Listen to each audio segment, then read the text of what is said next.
What is going on, y'all? It is Donzy Gaming back with another NBA 2K24 news video, and news is flying out all over the place right now. Literally, as I'm recording this, news is coming out. But today we have the gameplay trailer for NBA 2K24. It's an official one, you feel me? But this is for PROPLAY. This is for the feature that is taking moves from actual NBA games and translating them into NBA 2K24. You can see it side by side here.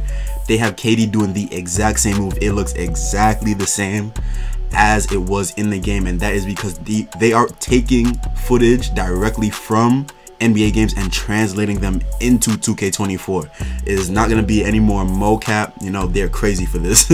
They got Poole, ISO, and Draymond. Alright, we ain't even going to talk about that for real, but this should make the gameplay a lot more exciting. It should make it a lot more fluid, more realistic, because these are like high velocity moments from the game. They are crazy for this. They know what they do, and having Poole and Draymond, but they're taking these moments. Fire emo right there. I mess with it. Feel me? They're taking these moments from actual NBA games. That is gonna be a fire emo. I'm gonna get people tight in the wreck with that.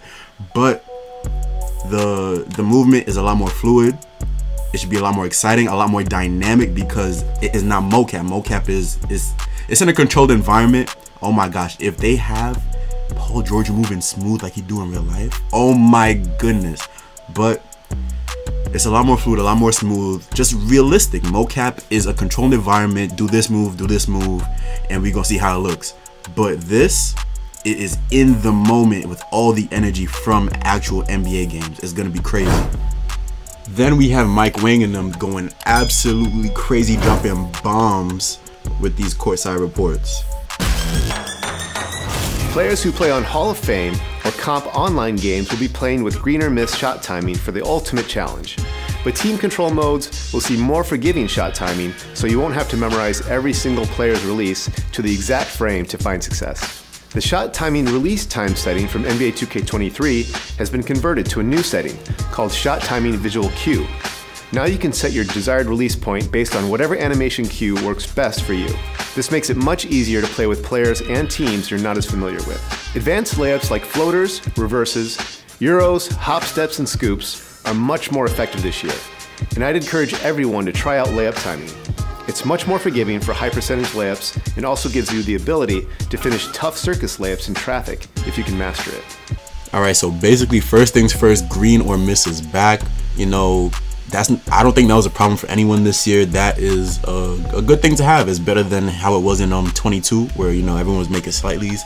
But the main thing to take away from this is that layups are going to be a lot better. And if you played 2K in the past, I'm talking about a couple years ago, like 3-4 years ago, then you know layups used to be better. Hop steps, euros, you know, reverses, things like that used to work. And oh my gosh, in 20, if you had the hop step, if they bring that back, it'll be amazing. But my biggest issue with layups is that they need to make all the options available. Floaters were unusable this year, along with all the other different types of layups other than, you know, the circus acrobatic types. So that'll be something to look out for sure.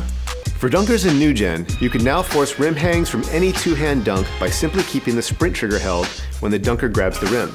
Down on the pro stick will give you flashy dunks, and up-down or down-up double throws will let you attempt contact dunks in traffic with the dunk meter. Meter dunks are green or miss on higher difficulty levels now, so you have to be precise to finish off the play. Bigs are going to have a lot of fun dominating in the paint in NBA 2K24. You can now branch out of any offensive rebound to a putback attempt by simply pressing the shot button after the catch.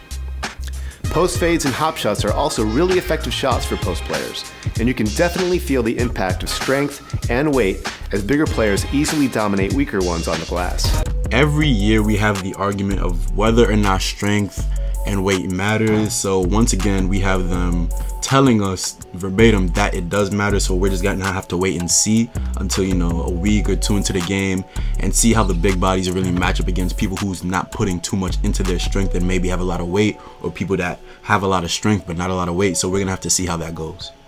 One of my favorite elements in NBA 2K24 is the dribble breakdowns. Each player has two versions. Regular breakdowns are done by flicking up on the right analog stick, and aggressive breakdowns are done by flicking up with sprint held. This will initiate a sequence of signature size-up moves that you can use to create separation with on their own, or branch out of at any time for an explosive drive or other dribble move combo. This year features all new signature double crosses, hezi crosses, and escape moves. Another major addition is the blowout dribble. Tapping the sprint trigger while moving will give you a quick burst of speed where the ball handler pushes the ball ahead to get out quickly on the break. In the front court, tapping sprint will give you a quick change of pace to quickly blow by defenders. Adrenaline boosts are back, but have been redesigned to make both offense and defense more skill-based. On offense, boosts are no longer lost when pulling off dribble combos or moving short distances. This gives dribblers much more freedom to create off the bounce. But boosts will disappear every time the on-ball defender can bump the ball handler on a drive attempt. Losing adrenaline won't feel like moving in mud like last year, but it will heavily impact shooting attributes. So if a good defender can bump the dribbler 2 or 3 times in a single possession, they'll have a really tough time scoring if they do manage to get free. Creating your own shot off the dribble isn't the only way to get good shots. Knowing how to operate away from the ball is just as important. NBA 2K24 features new right analog stick jukes and other quick explosive moves to free yourself up for a shot. Tapping the sprint trigger will also give you a huge burst of speed to find open spots on the floor for spot-up jumpers or easy rim runs for dunks. So he pretty much said everything there is to say about dribbling, but basically, you know, with all the new pro play animations, of course there's going to be new dribble moves. Basically what he was explaining in the beginning sounds like signature size ups that really weren't in the game this year, but I remember them in 20, so I hope that they come back. But the biggest thing is that adrenaline boosts are back. So being that they're back, you know, that was a big issue in the community, but it seems that they only get taken away from the offensive player when you get bumped on defense. So if you're very skilled at, you know, avoiding the defensive player, you know, you're gonna be fine. You're gonna have a lot of adrenaline. But as a defensive player, I always like to bump the offensive players, so I'm guessing that most defensive players are gonna be going for that this year instead of strictly just going for steals. They want to get the bump this year. Defensive movement has improved on many fronts, with better responsiveness and less sliding. This helps defenders get where they need to be, and with the improved body-up system, ball handlers will have a tough time getting free against great defenders. The improved contact can also be felt in the paint. Big defensive anchors will have a much easier time putting a body on shooters at the rim and forcing tough shots. Directional steals are also back. You need to reach with the correct hand closest to the ball and avoid reaching across the body to maximize success and avoid foul calls. Bro, did y'all hear that? Less sliding on defense. That's the #1 thing we've been asking for. Improved lateral on defense. But not only that, but you have to pay attention to where you're like reaching. That was a huge issue this year, and that's why they had that whole steal debacle. You know, you couldn't get the steal you were supposed to get if you was on the right side, reaching the right place. But at some point in time, all you have to do is press square and you reach across the whole body and get the ball from whoever you wanted. It was crazy. But this sounds a lot better. You can also use directional steals to play passing lanes by flicking the right stick in the correct direction to get your hand in the way and deflect the pass. And when it comes to contesting shots, it's important to be patient and wait for the correct time to jump.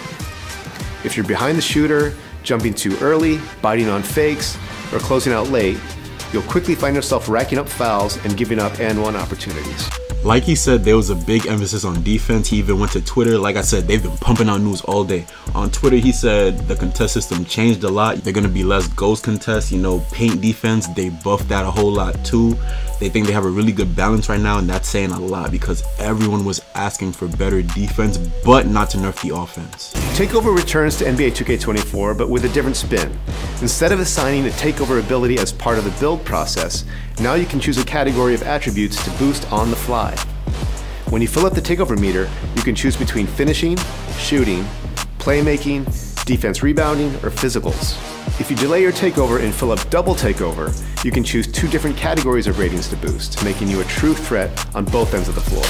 So this is a huge change. There's going to be a whole new takeover system where it doesn't matter what your build does, what you made the build to do. You're going to be able to equip takeovers during the game for whatever you want. So it's going to be between finishing, shooting, playmaking, and defensive rebounding, as well as physicals. All right, so that means your physicals won't just change on their own during the game anymore. You're going to have to decide whether or not you want to make the change physical or the change just apply to your attributes. Uncle Demi went on Twitter to further explain and confirm that this is during the game and it doesn't matter what your build can do. You'll be able to change to whatever takeover for whatever situation. And like Mike said, if you get double take, then you'll be able to choose 2 different categories to upgrade, but it will not be all of them. And it will not be randomized either. You're gonna know exactly what you're upgrading when you're upgrading it. Alright, now we gotta run through all the other news real quick. I'm trying to give it to you fast, alright? Pause. Hey yo, what the fuck? But first things first is we got rid of this right here, alright? Quick drops are gone from the game, and I know a lot of people were asking for it, but I personally don't think that quick drops was the problem. I think that the other badge that you had to equip with quick drops was the problem. Quick drop is a regular dunk. It's been in the game for years. It's not a new thing. It's just overpowered this year because of limitless takeoff. Limitless takeoff is kind of ridiculous this year. If there was a dunk that applied to limitless takeoff, then you would just get past a defender sometimes and just spring into the animation. There was no run up, there was no need for momentum. You would just spring, jump from damn near the free throw line every time and just go into an animation that was damn near unstoppable, because to get the block you had to have the momentum, but to get the dunk you didn't need any momentum. You would just start flying towards the rim. It made no sense. I'm happy that, you know, they're addressing the problem. I don't know if taking limitless takeoff out of the game was the right answer, because it's been in the game before, but maybe they should have just tweaked it, or maybe they're just moving it back into being part of the dunking attribute. I feel like that would make a lot more sense. But next we have that both layup and dunk meters are gonna have a green window, and you have to green dunks to make them. Oh my goodness. If you're using a meter, you have to green the dunk. You don't know how many times this year I've seen a slightly late, slightly early dunk go in. I was tired of it. I thought from the beginning of the year, I thought it was going to be only greens going in for dunks, but that was not the case. So we got rid of that. I'm happy. I mean, hey, I got no complaints about that. Next, we got fading threes being nerfed. You know, happy about that. It's part of the game, yeah, but it shouldn't have been as prolific as it was this year. You know, the past couple years, there's been it's been on a steady incline of fades becoming more and more overpowered, and this year it was just like, it was a better shot than a regular catch and shoot 3 this year. Like, it made no sense, but finally getting nerfed. A lot of people are gonna be unhappy, but I feel like the general population is fine with that. You know, not everyone is really supposed to be doing it. Next, we got a slight delay on green animations and feedback. So green animations are still, you know, the green release is still gonna be delayed. It's not gonna be at the same time as the shot going in like it was before, so we're still gonna be a bit delayed on it, but it's not gonna be as delayed. I guess it's gonna be a little quicker than it was before. So honestly, that's not really a problem to me, but I guess that's a preference thing. I still prefer the way it used to be, but I really don't care that much. This right here might be the best piece of news all day, and it's not really gameplay related, but it's just a quality of life change, you know? Getting shot celebrations back after every green. Oh my god, this is the best news I got all day. This is gonna make my, like, it's gonna put the fun factor up for the game up by so much for me personally, because I feel like that green celebration, it's like a party of jump shot after a point. You know, it makes you want to keep green. It makes you want to keep doing what you're doing. It gets me at least in a rhythm. So seeing it once every month on this year's game, it wasn't really that fun to me. You know, shooting the ball wasn't as fun as it used to be. I'm not even a sharp. I don't just sit in the corner and wait for the ball to shoot, but even still, it made the game a lot less fun, because just, you know, greening the shot and seeing the animation, that's what you wanted to do. And being that it's back, yo, I'm looking forward to it for real. That's about everything for today. That's about all I got. Like I said, news is still coming out. Even as I'm recording this video, news is still dropping. People are still, feel me, putting stuff out. So this is all I got for right now. Of course, if there's anything new, I'm gonna make another video. I'm gonna put y'all on. This is what I do as Donzy Gaming, feel me? Checking it again. Make sure you drop a like on the video, subscribe to the channel. We still trying to get to 500 subs. We getting pretty close. We are getting pretty close. So that's all. I'm out of here. Peace.